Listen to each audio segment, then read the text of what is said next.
Nasa detention facility na ng National Bureau of Investigation si dating Congressman Arnolfo Teves Jr. Pagdating sa bansa kagabi matapos i-deport ng gobyerno ng Timor-Leste, emosyonal na humarap sa media si Teves at ang kanyang ina na matagal ding hindi nagkasama. At live mula sa Muntinlupa na sa frontline ng balitang yan, si Elaine Fulgencio. Elaine, pakibigyan nga kami ng update. Nasa na ba itong si dating Congressman Teves at ano na yung plano ng kanyang kampo? Ruth, nakahanda raw harapin ng kampo ni dating Congressman Arnie Teves ang mga kasong isinampa laban sa kanya.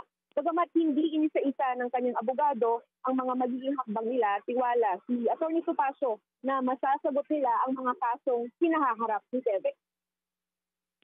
Pasado 11:11 kagabi nang lumapag sa Villamor Air Base ang Philippine Air Force plane sakay si dating Congressman Arnie Teves kasamang ilang opisyal ng NBI, DOJ at BI mula Timor-Leste. Agad na dinala si Teves sa NBI sa Pasay City para naman sumailalim sa booking procedures. Pinagbigyan din ng NBI na makaharap ni Teves ang kanyang nanay na 2 taon nawalay sa kanya.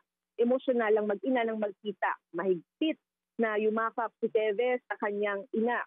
Bumisita rin ang kanyang abogado na si Atty. Ferdinand Topacio.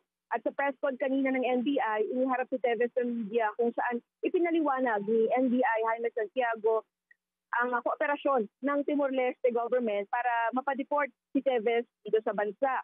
Narito ang pahayag ni NBI Director Jaime Santiago at dating Congressman Arnie Teves.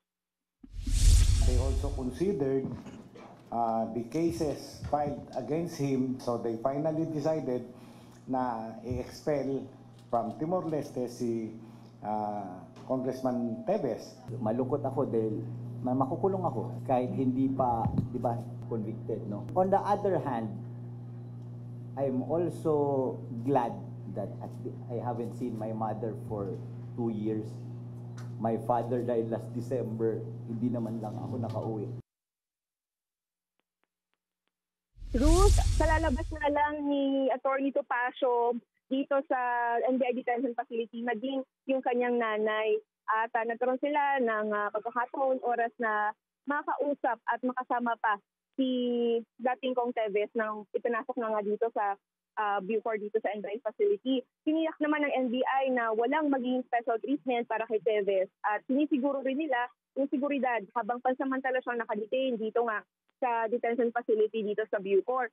And Ruth, after nito ay kailangang i-return yung warrant sa court at saka palang maglalabas ng schedule yung korte para naman sa arraignment nga nitong si Teves para harapin yung mga kasong isinampalaban sa kanya. Ruth? Yan po ang ulat ni Elaine Fulgencio. Mga kapatid, ako po si Ruth Cabal. Maging maalam at may pakialam sa mga may init at rumaratsyadang balita sa Frontline Express. Para maging updated sa balitaan, mag-subscribe lang sa social media pages ng News 5.